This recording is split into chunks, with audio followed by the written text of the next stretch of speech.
Wow,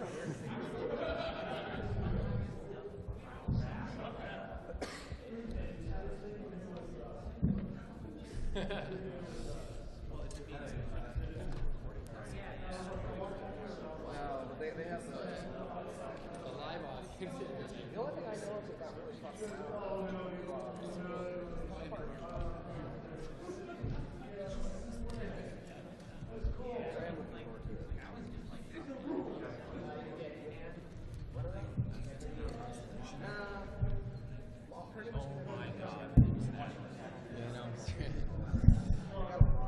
Stephen Andrews.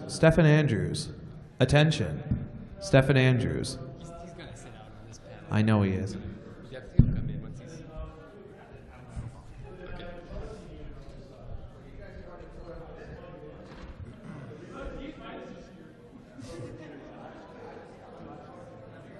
Okay. Hey.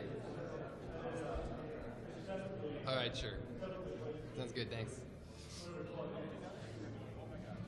Today I'm going to just talk about the season finale and all of the backstory behind how that episode was created.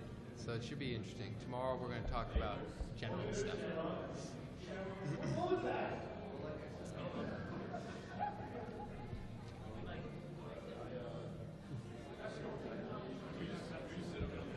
Yeah, I think so.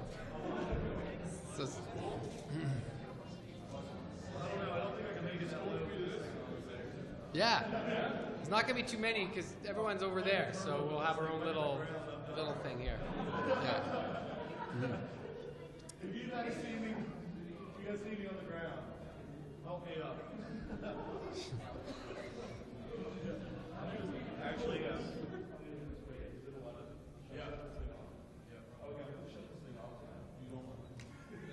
We'll wait a couple more minutes, but then we'll start pretty soon. So how's everyone enjoying the con so far?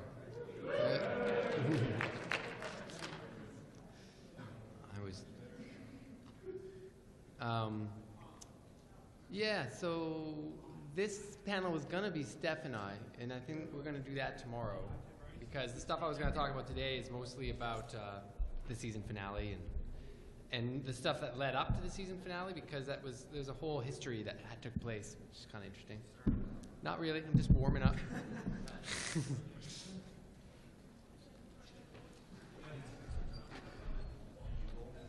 Oh yes, I sold my bugle to Mike. Yeah, so I'm a trumpeter, and I was in Vancouver right when he was moving offices, and so I said, "Do you have any old brass instruments you're trying to get rid of?" He's like, "Yes, I do." And so for the price of a coffee and a little bit more, I bought his old busted up bugle, and I still haven't been able to identify it. I'm sorry. It's pretty ancient, that thing. It is. Every part of it was pretty. Had very few distinguishing features about it. It was missing just a solid half of actual tubing. You can't play it. Little compressed piece of metal.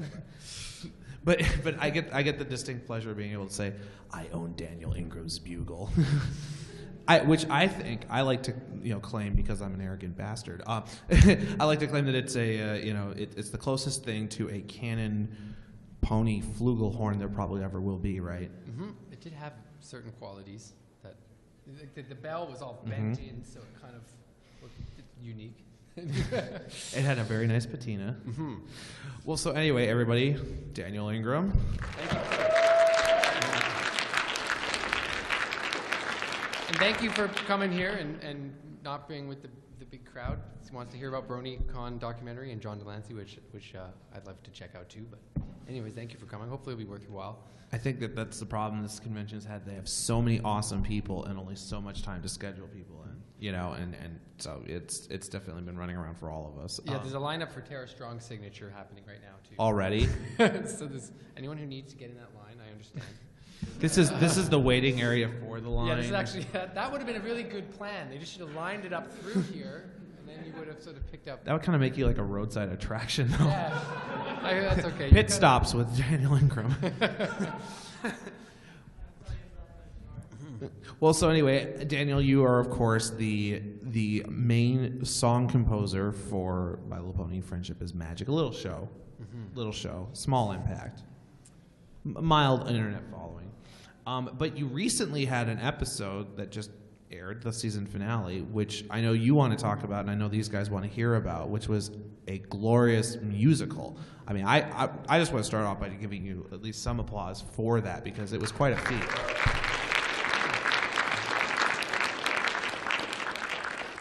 So I guess my question then is, how did you approach, you had a season finale, and in that season finale, things had to happen to Twilight. Wings had to happen to Twilight, maybe? Well, I'm going to go back a little further. Okay. So I know we'd always discussed, okay, in season 3, let's try to do a musical. And the premise for that musical was unclear. And then what they do with any season of a cartoon show is they create treatments. So they'll plan out the entire season in sort of one-page bursts. So like, well, this will be this episode, and so on and so on. And some treatments had been made for different musicals, and there's some really interesting ideas that had come up. But then all of a sudden, none of them got approved. And now we were at the 13th episode, and it was like, okay, well, I guess that's going to have to be the musical. And so that was sort of how that happened. And then the premise was put forth in this treatment that all the that Twilight's, all these cutie marks. I assume everyone's seen the season finale. Okay. Well, I have a quick question for you before we go too far into that. Whose idea was it to have the musical? Was that something you were pushing for? Well, no, it was something that I guess it just sort of appeared. Like, I mean, they've been saying this since season 1. Like, we should do a musical because the songs are such a big part of the show. And so that executives just at Hasbro had always just been saying this would be a great thing to do. And so the writers were aware of this expectation to do it at some point. And so we were just looking for a medium in which to do it. And then somehow it fell onto episode 13. And we were really concerned about this because not only was suddenly like, okay, well, Twilight's got to get wings, and how is she going to do that? Well, and then the idea was put forward, I think it was maybe by Megan, that, okay, well, they're all going to switch cutie marks. And then she'll turn them back. And so we were really concerned about this, honestly, because I was like, well, a musical probably should be something funny and something kind of silly and probably something without a ton of important plot points to get through, because really they're just going to sing a bunch of fun songs, and let's make it like that. So when I did read it, I said, can we please, like, let's try to make this, let's put musical on episode 12 instead of 13. And the directors and all of us were all a little bit concerned, honestly, because we wondered how we were going to make this work, because it's a very dramatic story point, and they thought, well, she's going to get wings, maybe we should make that a movie, or maybe it should be a two-parter, and maybe we shouldn't get distracted by a bunch of songs. So you understand the kind of challenge, the position you get put in there, where you're like, well, now it's all coming down to this, and we have to find a way to make it work. So that's how it got started. And the way the writers work is the scripts are all written, and then it gets handed off to me for the songs, and then it gets recorded with the voice actors, and then it gets animated. So there's this sort of disconnect in a way as it goes through the linear phase. So I had the script, and we had some meetings and tried to figure out how to work. And I had 1 week to write all the songs. So I said, okay, well, that's one song a day for 7 days. And it was at Christmas in 2000. It was Christmas in 2011. And so fortunately, we had a Christmas break. And generally, with these shows, I work on 4 shows, and we do one every single week, sometimes 2 a week. So it's such an intense turnover that just getting a week off is kind of unique. And I said, well, this week is going to have to now be doing this. So I locked myself in my place. And the first song appears, I'm just going to talk about the episode. So the first song that appears in that musical is the Morning in Ponyville song. And that was actually a much longer song. And it was really authentic to Mitch's script. And in that song, the whole town starts to sing. And so she's going through town, and she's singing this, and they all join in. And it was written, and it was actually about maybe 40 seconds longer or something than what had appeared in the episode. But we recorded that, and then and then that had to sort of be put, okay, that's one done. And eventually got chopped down because of everything that had to get fit in. And then we got to the next song, and already I was like, well, wait a sec, this Cutie Mark song is a really convoluted idea. Like, we have to sing a song about trying to explain how each Cutie Mark is now in a different pony, and how it happened. So in the script, it was actually like 5 pages, and it happened in a bunch of little songs all together. And we knew we couldn't do this, and so the Cutie Mark What My Cutie Mark Is Telling Me song had to be compressed, and it wasn't called that. I remember waking up in the middle of the night and recording into my phone, What My Cutie Mark Is Telling Me. And I woke up the next day to write that song on day 2 and going like, oh, right, I got to compress 5 pages down to 2 and somehow make this one song instead of 5 songs. And that's how that song kind of got born. I don't know if you have any questions about that. No, I'm not going to interrupt you on this because it's fascinating. I mean, honestly, well, this is something true of the entire series often, that you compose songs and flesh out songs that end up having to get chopped down for the show. Yeah. And it really, I mean, I was impressed that, I mean, this is a 22-minute episode. Yeah. And as I was watching it and as I was hearing the songs as aired, I was in Minnesota actually at a party. I was thinking to myself, Daniel must be tearing his hair out because they had to chop down so much. Or was it more that you knew the framework and you had, say, a time set aside? So you knew, okay, I have 1 minute, 33 seconds or something to fill with music. Yeah, I mean, you don't really know because how it's all going to play out timing-wise. You just have to hope. And I had a sense as I was going through it, I was adding up the amount of time that it would take. And, you know, with stuff getting chopped, fortunately on this show, very few songs have actually been chopped down.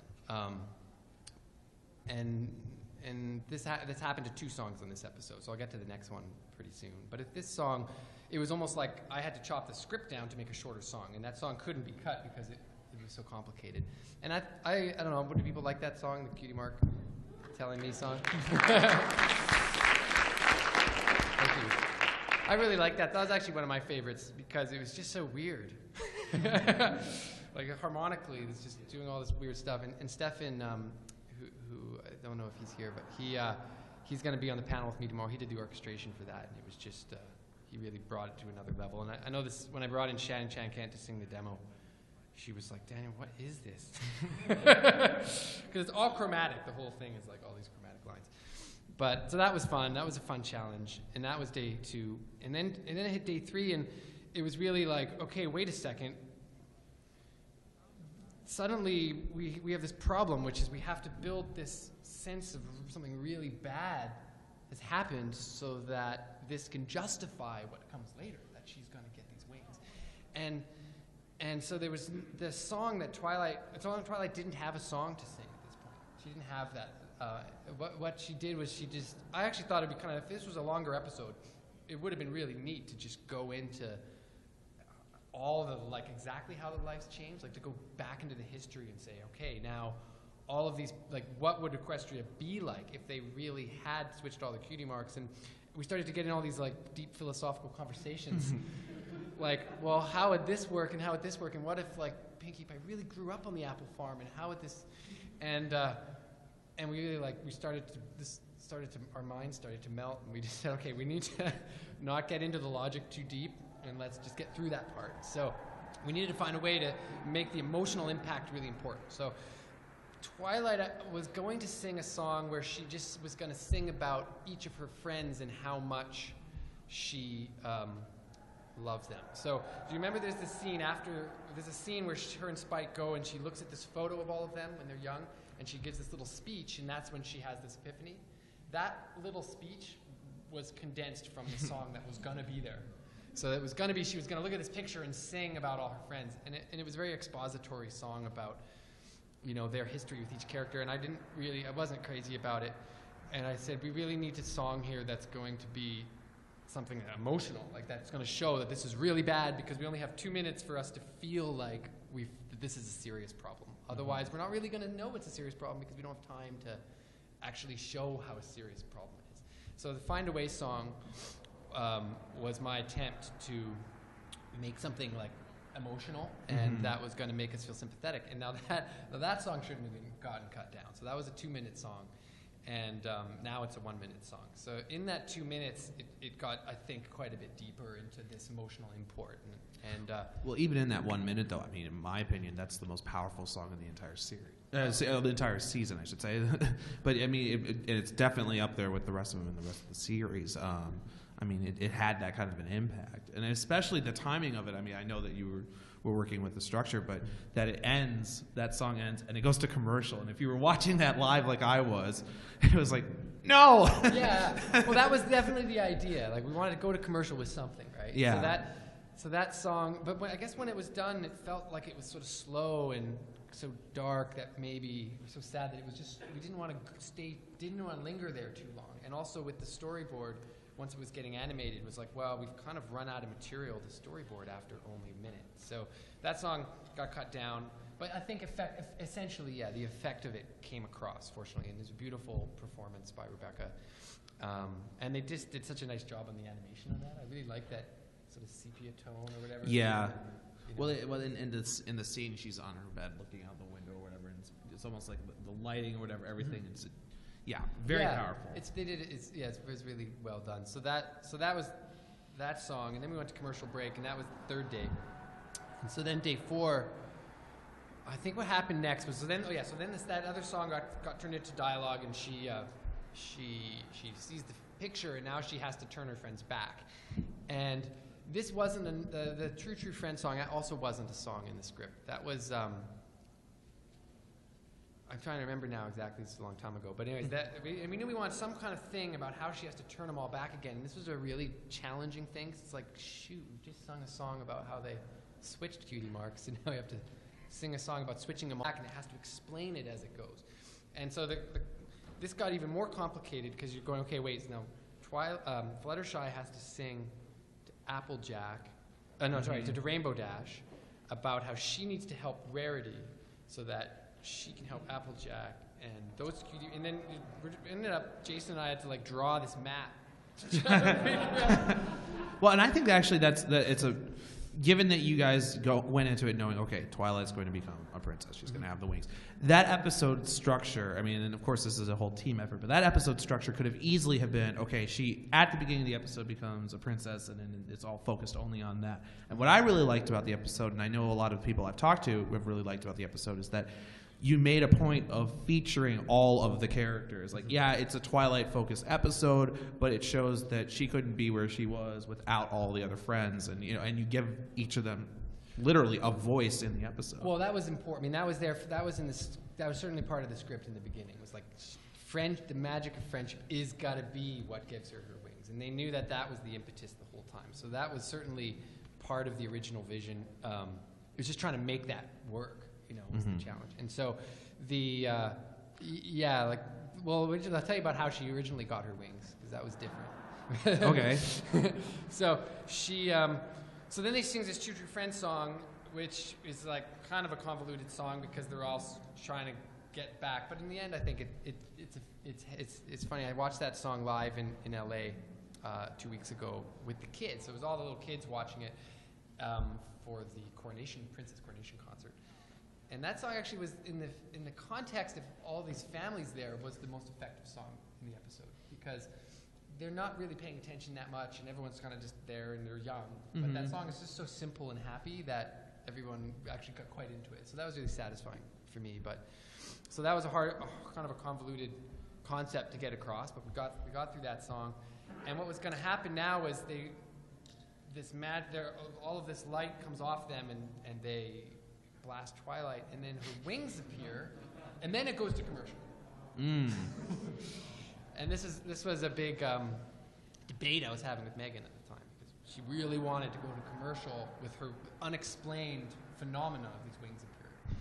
And then Celestia was going to come down and explain it after Act 3 and sing her a song, this very long song that was like about her history and why this happened.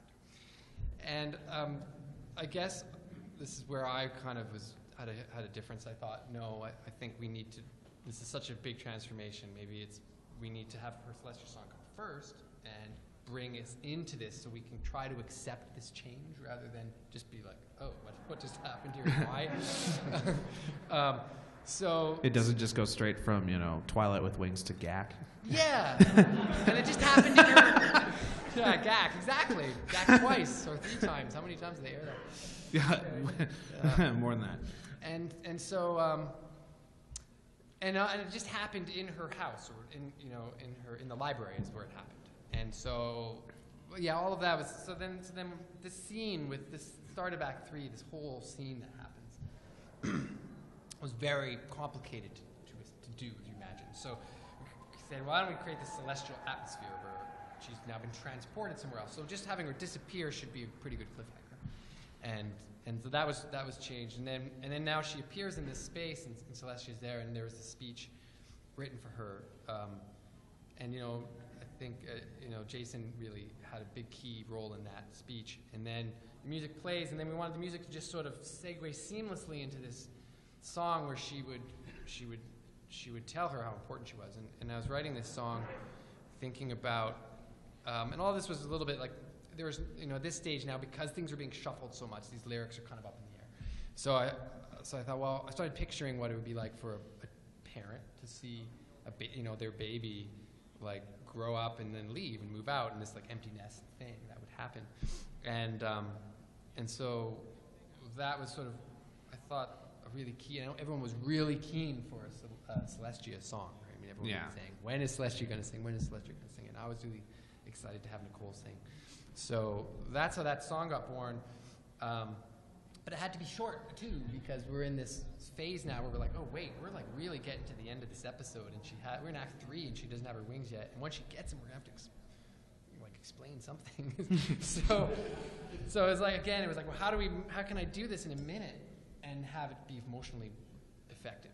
And so the music had to be, as beautiful as possible to evoke this. And so originally it was just written as piano for that whole 3-minute stretch or whatever it is.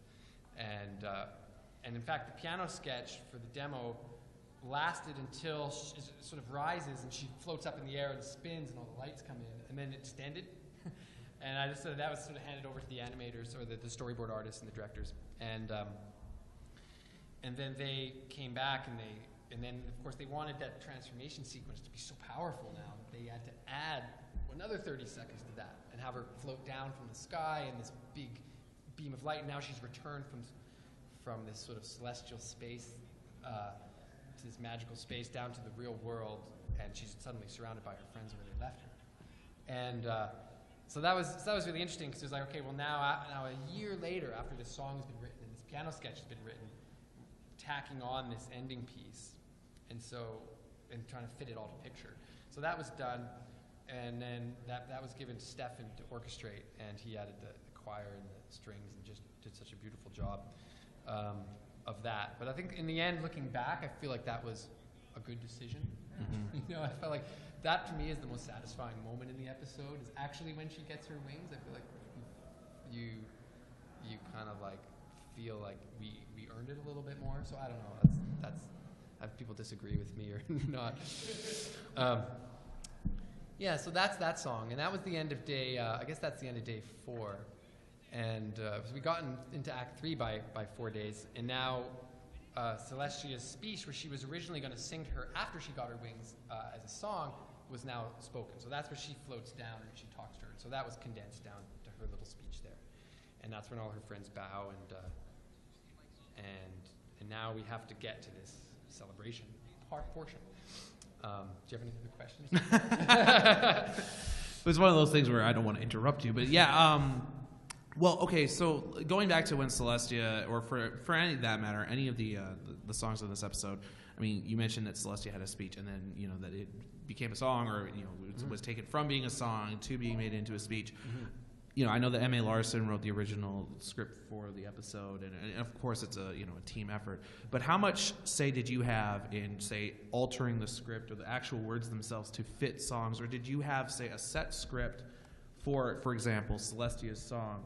And you were given the script to say, okay, she's here, she's going to say this at some point, and now it's a song. I mean, what was your role in changing those lines? Because I took a huge license.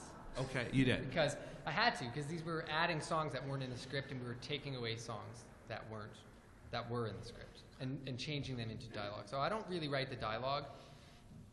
So that would, once I kind of had moved the song and said, well, let's do the song here.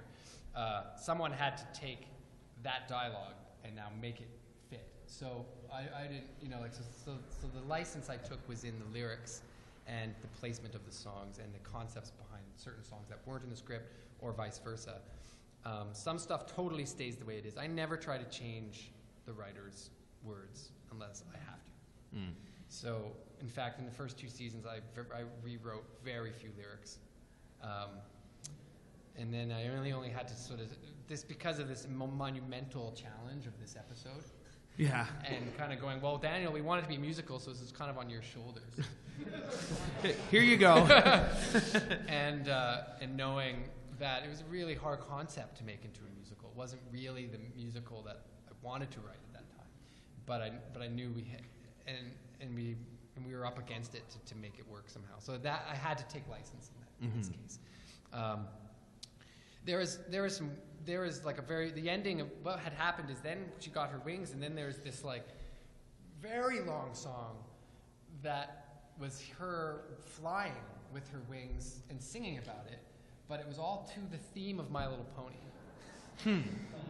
And like, this sounds like when you guys originally sketched this out. This was a 4-hour epic. Yeah, it was. So we went into hour 7 of her flying, and this is where she flies over Philadelphia. You know, it fit into half an hour, but it was just so much different. Like, yeah. I was reading this, going, oh God, to make the theme song like My Little Pony into like Now I Have Wings or something. It was just like, God. You know, there was another show that tried doing something similar. It was Star Wars: The Holiday Special. If you haven't seen it, you know what I'm talking about? Yeah. Princess Leia singing to the Star Wars theme. It's an abomination, but it exists. George Lucas wishes it didn't. But, I mean, so like, how long did that idea survive? Or Not long. It was there. I mean, it was locked. I mean, that was a locked idea. Like, really? Was, okay. Here it is. And those pages were just like, sorry. But that's okay, because that was, I think that was not, I know in Mitch's case, it wasn't his fault. That was something where he gets told this. Like, why don't you make a song and use the theme song? Well, we really want the theme song. I mean, this is something, there's a lot of people who are involved in these creative decisions. Yeah, yeah.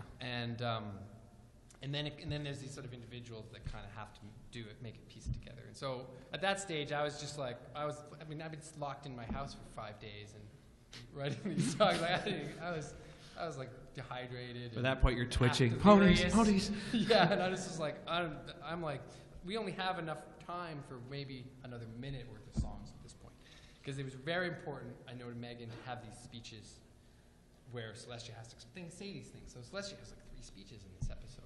So, and then there's Twilight Speech, and I remember we did have this argument, like, come on, is there too many speeches? Could we cut back on the speeches? But it was critical to get them in. So the songs really had to be short. So we needed, I had argued at this point that we should only have one more song, and that would just be a finale song at the end. But, and that way we could find a way and leave it at 2 minutes. Mm-hmm. But they wanted to do something where she gets like coronated. So that was where that song, Princess Twilight Cometh. So that didn't exist in the script, but we, but I had this choir that we'd already used in the first song that was going to be put in the Morning in Ponyville song that hadn't been used anywhere else in the episode. And I was like, well, it would be kind of cool. We have this giant choir coming in, get him to do something. So Princess Twilight Cometh was a very short a hymn, like kind of religious hymn, I guess. Not really specifically religious, but it has that feeling of like import. And I just started working with a new assistant at that time, Trevor, and he has this background in vocal arranging. And so he took the melody in. He's like, hey, I know this choir. I know these guys at UBC, and I could do an arrangement of this. And I said, sure, go for it. So he did a beautiful choral arrangement of that. He's here. You should probably give him a minute. Oh, okay.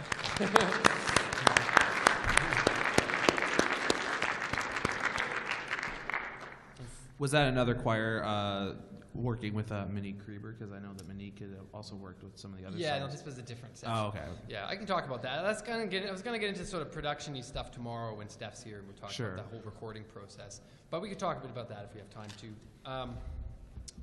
So yeah, so then that song happens, and then she gives her speech, and then we wanted to tack on the Life in Equestria was exactly how it appeared in the script, and that was this bookend up the front. And then, boom, we had our completed episode. I'm going to ask a question that I think a lot of people have wondered. Well, I mean, obviously you came into it knowing that you had a 22-minute or a half-hour episode to work with. Mm-hmm. If you had your druthers,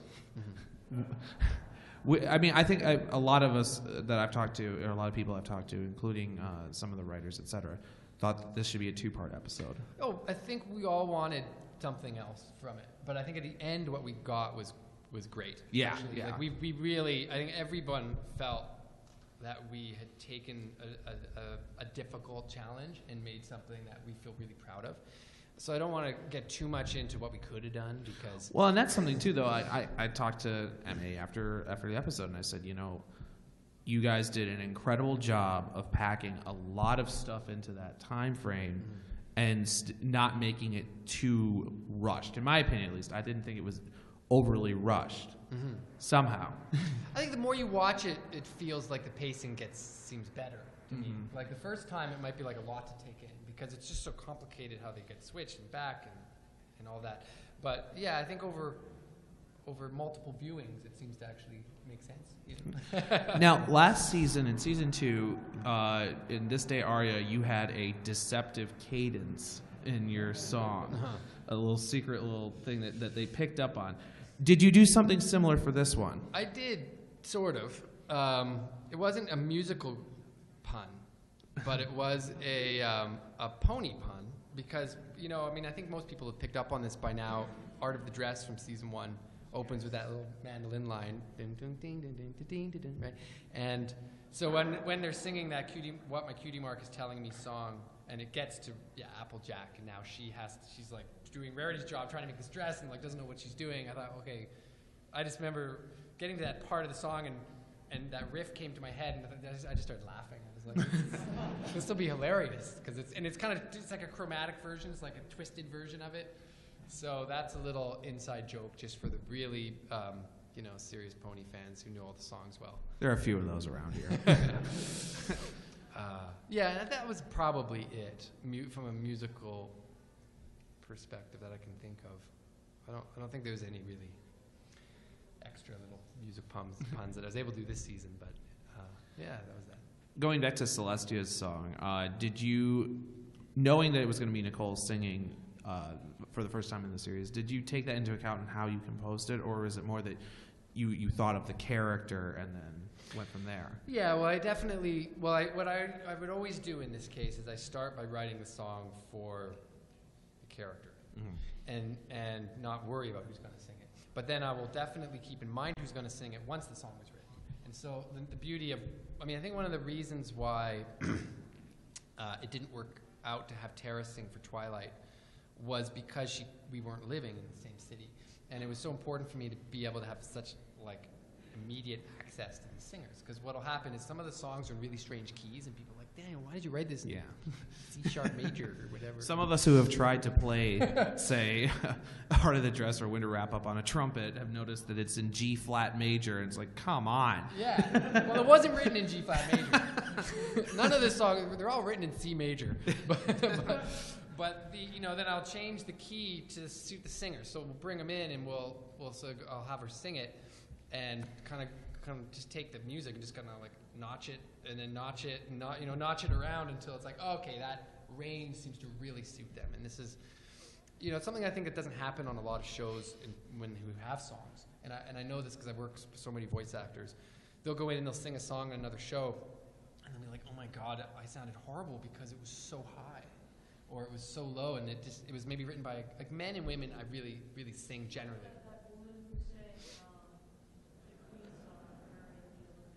Oh yeah. It was the wrong key for her, probably, right? Yeah, and that's exactly. And so I write the songs where I sing them in my key, and I do not sing in the same range at all. I sing a fifth out from where a woman would sing most naturally. So a lot of the songs are kind of hard for guys to sing because they're kind of low for us or too high for us. So I'll write it in that one range, and then I call up Nicole and I'd say, can you sing this over the phone for me? And I'll sit at the piano and just kind of get her strongest notes and try to. So that song was dropped to try to suit her range the best it could. Yeah. You just admitted to something. I don't know if you noticed that you'd sing these songs as you're composing them. Are there recordings of this, and how much of a bribe would it take to release them? My assistants are over there laughing because they've got this archive of embarrassing moments. You guys and I need to talk a little bit later. I know some guys who know some guys, and these things could get distributed. Yeah, I don't. I'm doing I think the process of songwriting, you have to sing it as you. Sorry? You don't want that, trust me. I've gotten a little better. It's like weird over the years. Like I was really bad.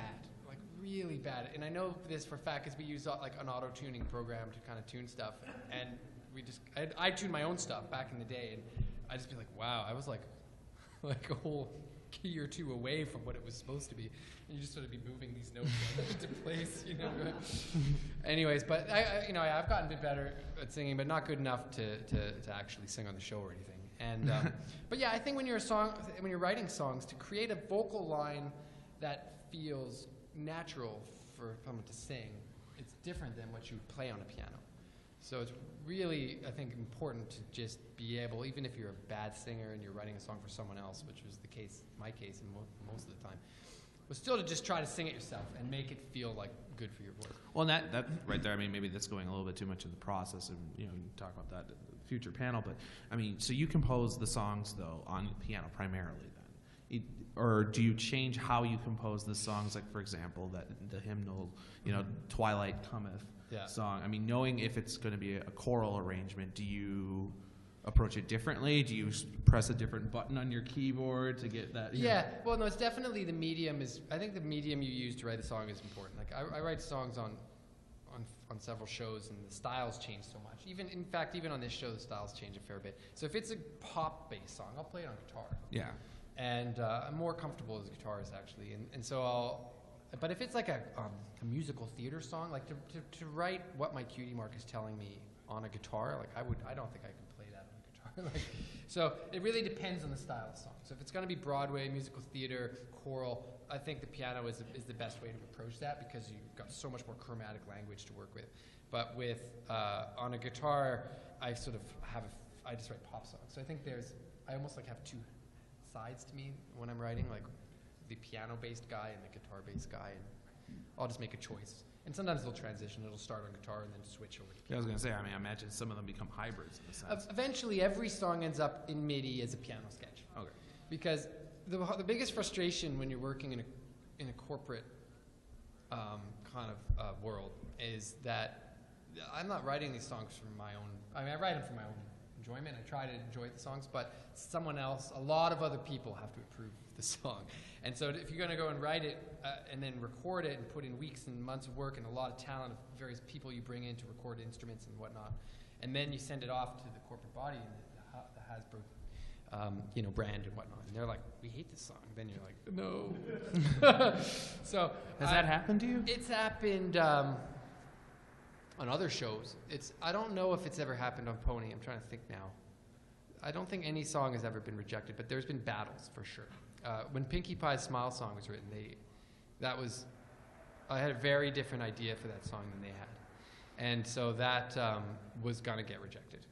And we've talked about this before, but in that case, because I know these guys are curious, it was a pacing issue. It was a pacing issue. So yeah, I had set the song too slow.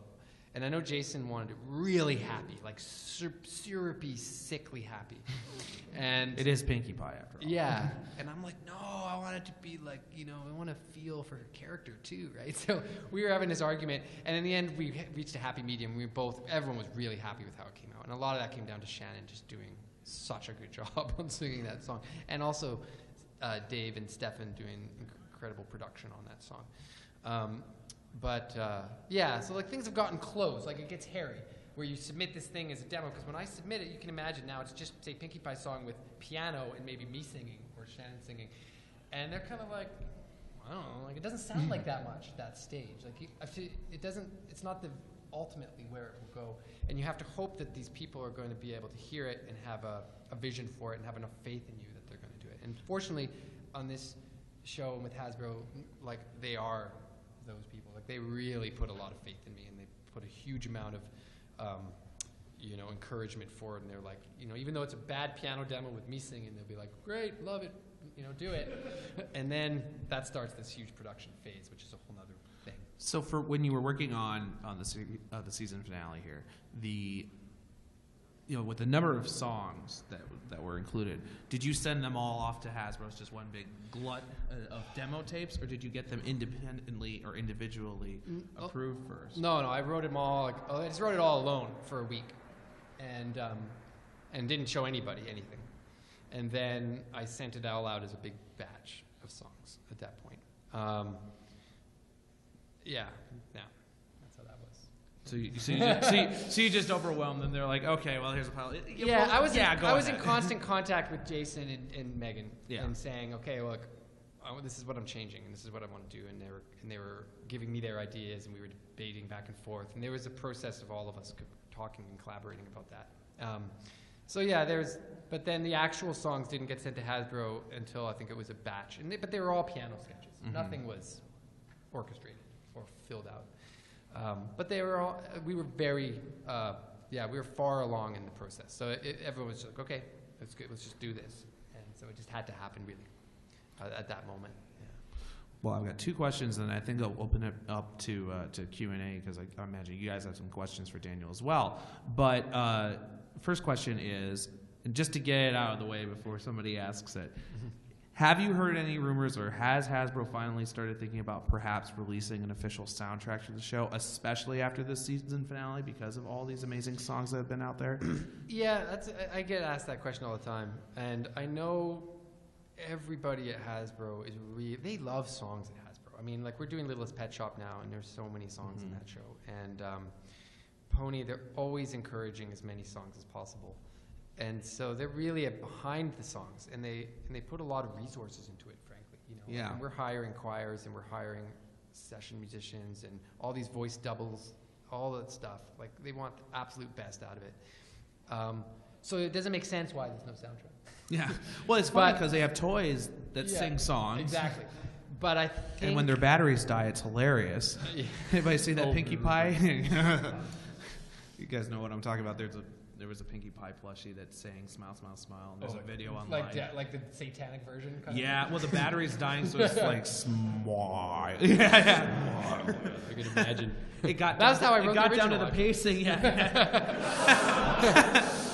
So you were going for a demonic sound with that. That was really the dark side of Pinkie. But I mean, it almost seems like a no-brainer for them. It's a no-brainer. But I think there's a lot. First of all, I think they have a lot on their plate. Yeah. I think they have a lot. I think it's very complicated. Like, the voice actors are paid to perform on the show. They're not. I think in order for them to release a soundtrack, they have to do a whole series of complicated legal buyouts, and you got to look at the numbers and go, well, how many songs are we really going to sell, and is it going to justify this exorbitant expense of all of these actors being paid, like 6 actors being paid per song for 50 songs and put on a soundtrack. And I'm only just I'm just guessing at this, but my sense is that they really want to do it. Everyone thinks it would be a wonderful thing, but I just don't know if the dollars and cents ultimately make sense to them. So I don't know. Maybe it'll happen. We hope it'll happen. And let's just keep our fingers crossed. It's totally out of my hands. Maybe with enough fan letters, you never know. Maybe. I don't own any songs. I mean, I write the songs for Hasbro.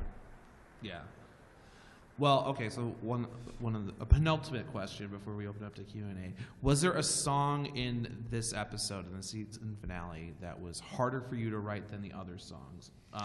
Something that stuck out. The hardest song to write. I'm just thinking it's got to be between True Friend and What My Cutie Mark Is Telling Me. Because those, just the concepts of those songs were so expository and so complicated and convoluted in what they're trying to say, that those two are hard. The rest of them were easy to write. But those two were the hardest, and probably True Friend was the harder of the two. I think I struggled with that a little bit. Because that was day 5 or 6 by then, or 4. I like how you've got it all. The hell week. It was a great week. I loved that week. It was day Christmas. 4. It was snowing in Vancouver. It was beautiful. I was like in my place. I had my coffee. And I brought my hot day chocolate. 4. Run out of Hot Pockets. Working on True Friend. Considering the real meaning of friendship and if it's worth it. Send help now. 4-day beard covered, like. You're going to become a Howard Hughes by the end of the process. It was basically like that, sitting in the corner. So before the last thing I wanted to bring up then, and you mentioned it, that this was being written and composed back in December of 2011. I think this is a rumor that's been going around that the decision to have Twilight become a princess is something that was recent somehow, and that I mean, I think in the end when you look at the production from your perspective and from the producer's perspective, it takes literally years to produce the show. Oh yeah. But can you confirm for those out there that this is something that has been in the works for a long time and was always intended? Yeah, I can't confirm that. Okay. But we certainly, I mean, yeah.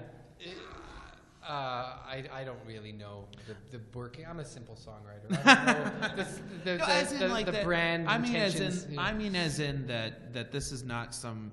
It didn't happen last week. Yeah, exactly. Sure. Yeah, that's what I'm the saying. episodes get planned out years in advance. Well, yeah, like season 3 would have been planned in, late 2011, halfway through 2011. Yeah. So.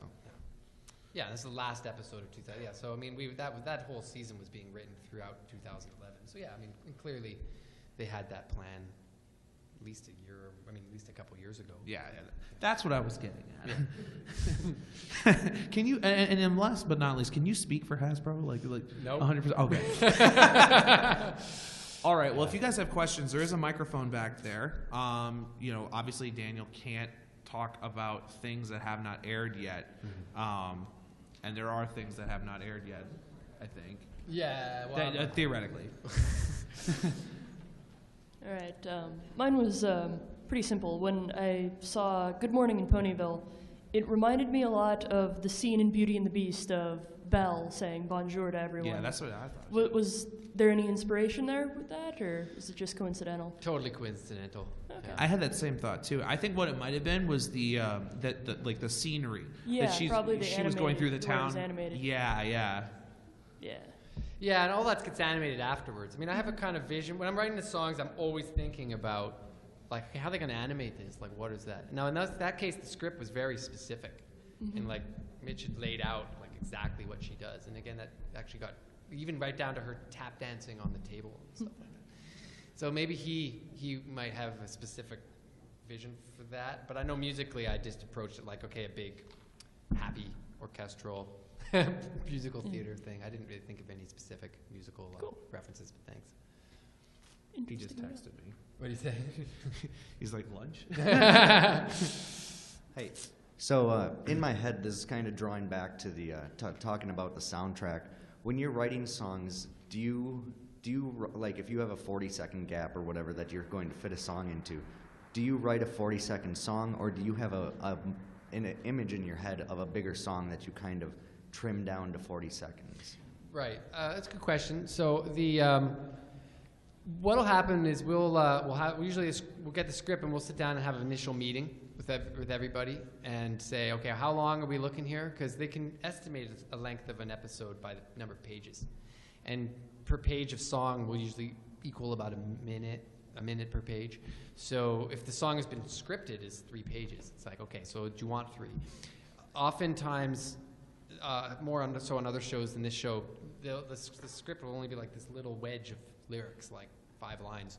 And this hasn't happened, I don't think, on Pony yet. But and they'll say, well, what we actually need is a 2-minute song, and this is a 30-second song. Or what we actually, and this is 3. A lot of times, like on this show, like I mentioned before, that there'd be 5 pages of song script, and the song could only be a minute. So I just, just start from scratch, and I usually aim to fill whatever gap that they specifically lay out. So if they say, yeah, a minute and a half, that's my challenge. It's like, it's a puzzle. You're trying to say, well, how can I get this message across in this specific amount of time? Right. Yeah. All right. Thanks. And I never shoot to write a song that's so long it gets cut down. That's, yeah. Hi. Hey. Sorry, let me collect my thoughts. On the show, oftentimes the characters will, acknowledge that there is a song going on. Oftentimes, like, oh no, another song. Mm-hmm. Do you have any personal thoughts on how, I guess this sounds silly, but how song and dance, I guess, like factors into pony culture and society? I think it's cute. I like it when they do that. You know, I like it when a song it's not just like they're talking, and then a song suddenly starts and the song ends and they just keep going. I think it's neat when they can sort of make it part of that world, and like Pinky often talks about how she loves breaking into song. I believe, and you know, and so I think that's I like that stuff. I like fourth wall breaking, or I like it when they can. I like it when dialogue and song kind of overlap sometimes too, and it feels sort of seamless. With this episode, one of the things we'll talk about tomorrow is Stefan will be with me, and we'll talk about how we wrote all the background music for the episode, and how the song themes, because we were able to do that episode, how the song themes we can incorporate into the score and have that blend into the songs and stuff like that. So anything that creates a seamless experience that immerses you, I think, is a good thing. I think that does make this kind of a unique episode because, usually it's Will Anderson who's doing it. Yeah, who's amazing. Yeah, it's not any slight to Will, of course. I mean, if anything in the I want to leave this till tomorrow, but in anything in the process, we really appreciated Will's talent. Like, we're like, how does he do this every week? We only had to do half as much score, and there was 2 of us. And it was really challenging, so yeah. Have you seen the pictures of his studio? That's how. Yeah. Gear, lots of gear. Yeah. He's just such a talented guy. What's your question? Hi. So I was wondering, you said you wrote the finale songs in December, and I was just wondering do you always get the episodes like chronologically? Like, is finale always the last one that you write for in a season? Yeah. Okay. Yeah. Because the episodes are recorded with the actors chronologically. Okay. And so the aim is to try to record any song that an actor is going to sing the same day that they record the dialogue. Okay.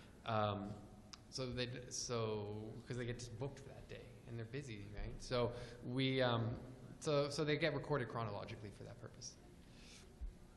But sometimes, if we use a voice double, sometimes they can be recorded a bit later. But yeah, that's the idea.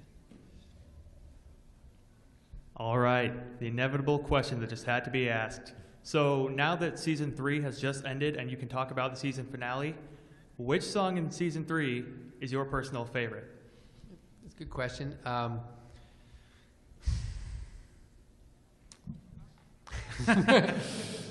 You know, the songs there's 3 songs in the season finale that I like the most. And so I really like What My Cutie Mark Is Telling Me, just for its it's fun, and it was a challenge for me to write, and I feel like there's you can listen to it a bunch of times and get something out of it each time. I feel like Find a Way, the full version of that, I do like a lot because it was my attempt at trying to write a pop-based sort of song in the series. But I think Celestia's song, from just a pure songwriting perspective, might be my favorite. I just think that I like the piano music in that. I like the melody. So that's probably my favorite song. But the other 2 are close seconds. All right, keep doing what you do. Thank you. Hey there. I was wondering, in some of the songs, like What My Cutie Mark Is Telling Me, they have dialogue interludes. Are those already written, or are there any times where you write in regular dialogue interludes? And it depends. In that What My Cutie Mark Is Telling Me, I don't think there's any dialogue in that song. I co-wrote the lyrics for that. I took sort of the concept that Mitch had, and he had that idea about them getting sunburns over top of frostbite over their sunburns, which I thought was hilarious. So that song I had to write it. But the dialogue on True True Friend, I added that dialogue. Yeah. That's what I meant. Sorry, Yeah. I was thinking. Oh, yeah. But thanks. Yeah, I just added in, and then they change. They can change it. We kind of figure. But a lot of times we'll even ad-lib that stuff, with the actors to see what they come up with too. Actually, I shouldn't say that. We don't do that. We don't ad-lib with the actors. Hello. You were saying during What My Cutie Mark Is Telling Me that you were drawing a map for all the cutie marks. Does that exist anywhere? No longer. It was a cocktail napkin in a pub. I keep mentioning this.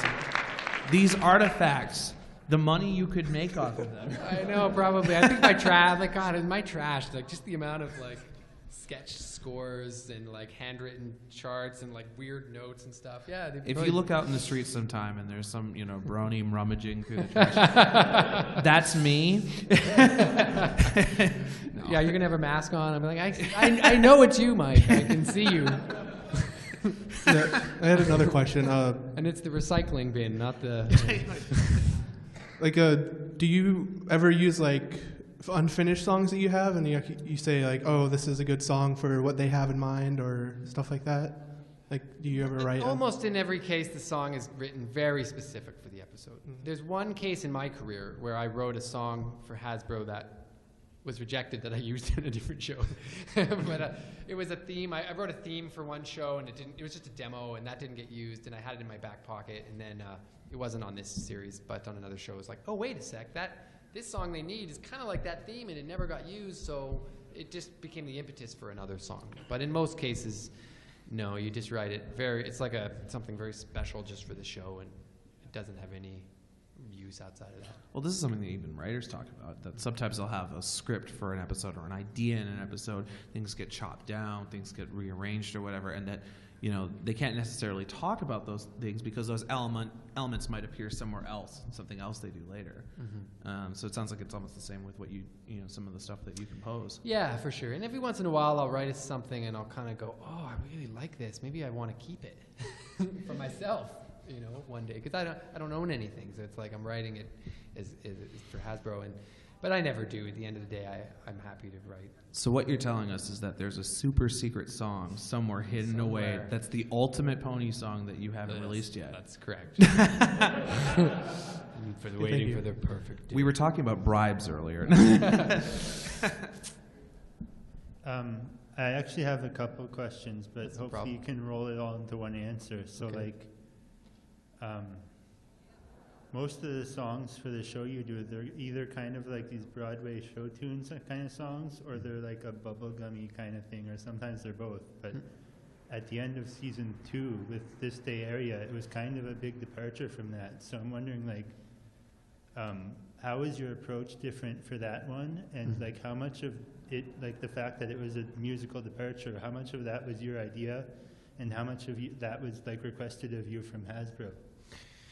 I have to think, so the question is all about This Day Aria. I have to think back hard now. That's 2.5 years ago I wrote that song. And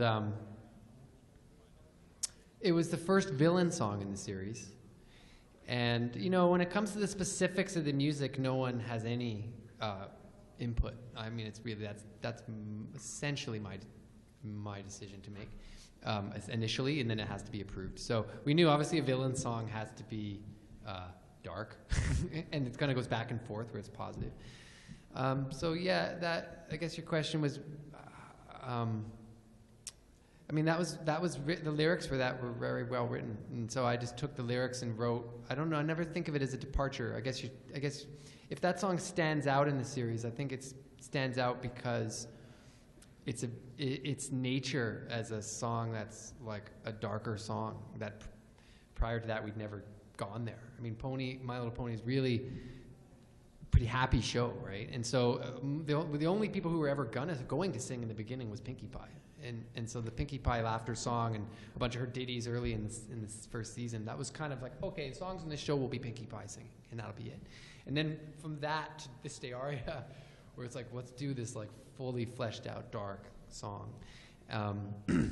So that was written as a piano sketch, and Stefan orchestrated it, and his orchestration made it so epic that I guess it really stood out. I don't know if that answered your question.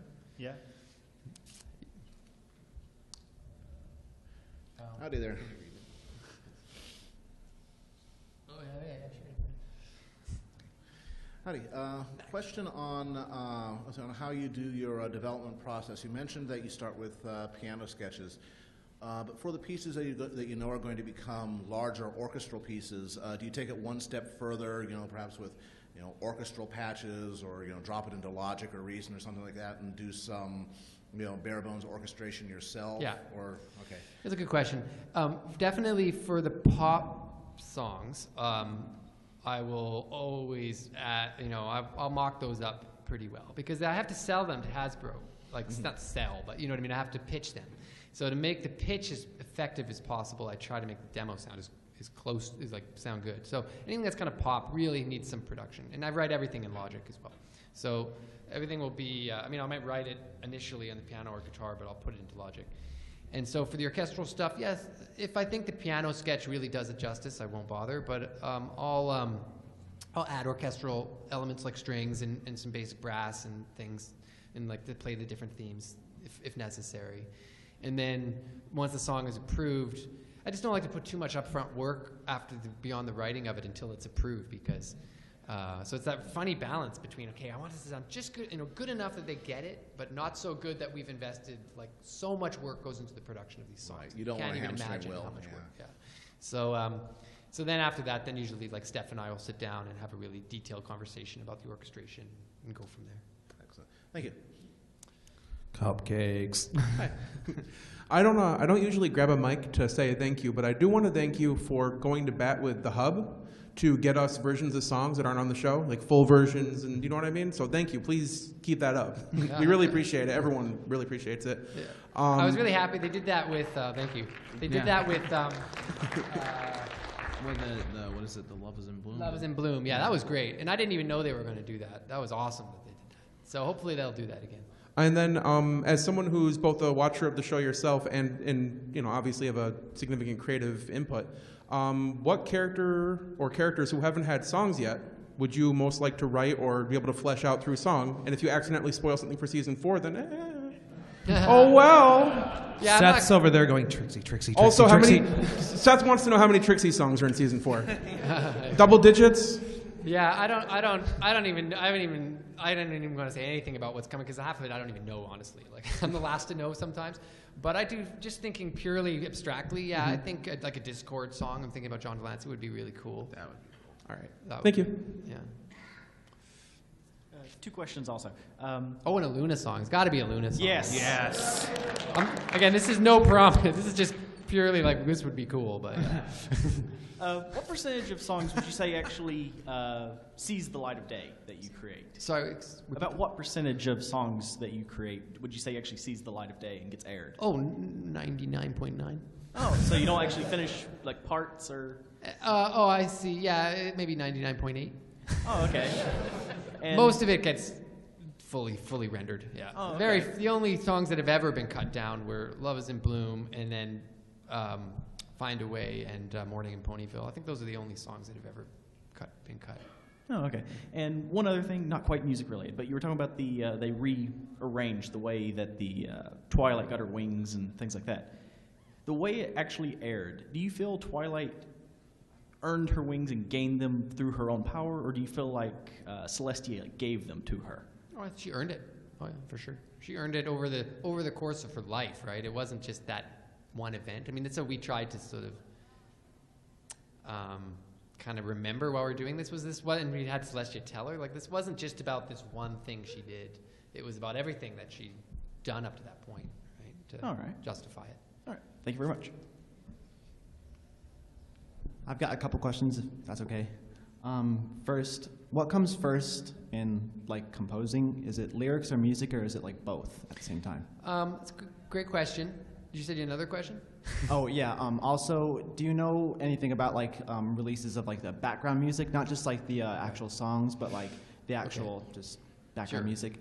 And also, do you do any music yourself, just not pony music, just your own compositions? Okay. So the first question, lyrics or music? I think you have to start with lyric. For me, it's lyrics, but it's close. They're really close, and so you have this lyrics, and you have to have a concept for the song first, and then the mood will kind of come across in a bit of music, and then usually it sort of blossoms from there. So something will start with a line of lyrics, a little tune, a musical concept that's just the front piece. And then from there, I just kind of go, well, where does this need to go? And then each part, what needs to happen next? And I build a song up linear, generally, and then come back and revise it. And lyrics will then change. It's funny. Lyric starts with lyrics, and then melody slowly takes over, and then the lyrics start getting changed to suit the melody. And a lot of times, I'll just rework the lyrics to make the melody work. that were inspired by original lyrics. So anyways, it's So would it be safe to say that you kind of got an organic process to how you create a song, that you just kind of do it as it needs to be done? Yeah, I think so. Yeah. Really, and I like to do it quick. I don't like to linger a lot of time. So I usually I'll just try to do it in one condensed period of time. I know some people will write a song and they'll kind of walk away from it, and then they'll come back like a year later or a month later or whatever. I don't do that. I do it all in one go.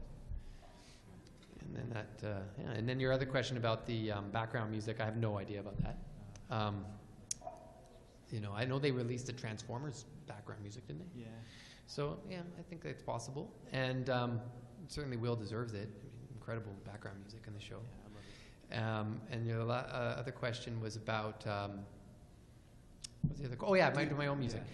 So I write songs on. Little Pet Shop and My Little Pony and Pound Puppy's bit now too, and do all the background music on some of those shows. So I don't really have any time for myself. And I would love to do that, and I've done, I did an arrangement for Michelle Krieber for her album, and that was great. Yeah. And she did a beautiful job of that. And I also occasionally get approached by artists to write songs for them, and I have every intention of doing that. So my plan is to write on the shows so long as I'm busy, and as soon as those shows have a break, then we're writing my own songs for fun. Cool. Thanks. This gentleman here has written songs about both Discord and Luna. Oh yeah. We've Odyssey. Odyssey. Cool. Yep, forgive me, my voice is a little shot. If you had an unlimited budget to write any one song in any one style for any one character from, actually, I could say just My Little Pony, but any of your shows, in any style, just completely unrestricted, what kind of song would it be? Limited budget for any character. I mean, I think it's really, the thing that I really want to see happen and I really like is when all the ponies sing together. Because I know season 2 is really based on, I mean, I loved the music in season 2, and I feel like it was a lot of solos and duets. But there's this opportunity where we have 6 incredible singers, and actually more than that, because a lot of the Cutie Marks, they're all great. CMCs are all great singers, and a lot of the other cast are great singers. We've heard that from Nicole and a few others. So I think unlimited budget would be to do some kind of song where they all sing, and some song about Ponyville or Equestria, where they all can join in and do some big epic kind of number. That would be really cool. Yeah. And hey, if you ever do a song about Discord, I'm always here for you. Okay, man. See, I'm sorry I haven't heard it yet, but this is the thing I'm really looking forward to. He knows how to howl at the moon. Oh yeah. Obviously not for long periods of time for me. It's a remix of his song. Oh, okay. I don't know. See, I have to really avoid certain things. I'm absolutely forbidden to listen to fan-made songs. That's true of writers too. They don't read fan-made. I never listen to fan-made songs. I only listen to remixes of my songs, because if you go write a Discord song and now say I had to write a Discord song, then I would be maybe influenced or something. I don't know. So I just don't want to. I'm not supposed to listen to anything, so that both the writers and I, because we're creating original content in such volumes that we don't, unfortunately. But I can't wait till the day that I'm fired. There are a lot of ways you could make that happen. Which might be after this panel. We won't rush that. And I can actually go and really listen to all these songs that all you guys have made, because I know from what I hear, even just from the responses and even just the remixes I get to experience, you guys are so fucking talented. You're so talented. So it's wow, there's so much great original music out there. I know that it's thousands and thousands of original songs have been made that have been inspired by this show. I'm super inspired by that. I can't participate in it yet, but I'm certainly looking forward to the day that I can. Right on. Yeah. Thank you. Okay. Yeah, we should we'll get these last 2 questions. Yeah, hi. I was just wondering, what are the difficulties you usually experience in beginning work as a composer, with no reputation to speak of yet? Yeah, well, it's all who you know, right? It's getting your foot in the door, because there's so many talented people out there, and probably people who are a lot more deserving of my job I am, frankly. But That's what we call Canadian modesty. But, you know, so I'd suggest the thing to do is to make those connections. And a really good way to do that is just be very open and with everybody and be very, you know, enthusiastic about working with new people. Like collaborations are really a great thing. And you never know who you're working with, who's going to suddenly give you another opportunity to do the next thing. So, I mean, for me, the break came, I was lucky in the sense that I had a mentor I was working for. And while I was working for him and he was doing a bunch of shows, my other buddy, Clinton Shorter, who has done the music for District 9 and Contraband this year and a bunch of other things, he was like, hey, someone just called me and asked me to write songs for this show, and I don't want to do it, but I know you might want to do it because we were working, you know, we were buddies and we respected each other's work. And so you just don't know what's going to take you there. But really, those relationships are the most important thing. All right, well, and work hard. Oh, of course, thank you. I think we got time for just this last question. Sorry about that. Well, thank you, Final. No.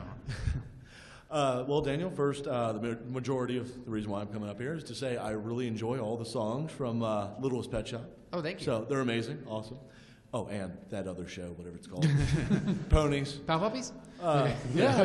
The voice actors earlier were saying My Little Lizards. Well, the reason, the Pound Puppies, on the episode Lucky Gets Adopted, there's a song in the melody of that Love Is in Bloom. Mm-hmm. So that came first, and then Love Is in Bloom came after that. Does that happen a lot? No. No? That was, we were just talking about that last night. I didn't realize that Love in Bloom hadn't even aired yet by the time we put that source in. So I do the background music on Pound Puppies with Stefan. And that sequence, they needed like dance music. And so we were under the gun, and it was like, what if we got, that we've done anything that's kind of dance music-y? Maybe. And so I just temped it in, honestly. I just temped it, and the directors heard it, and they were like, oh, we like this. And I'm like, it'll be an Easter egg. We also put Cutie Mark Crusaders in at one point in Pound Puppies. So like, there's this badass guy who, although, no, he's really cheesy. There's this character who's like this pickup artist kind of guy, and he's actually a really sweet character, but he's trying to be a Casanova. Mm-hmm. And so in his temporary transformation into a Casanova, he gets himself like a Trans Am and puts on like a leisure suit, and he listens to the CMC song.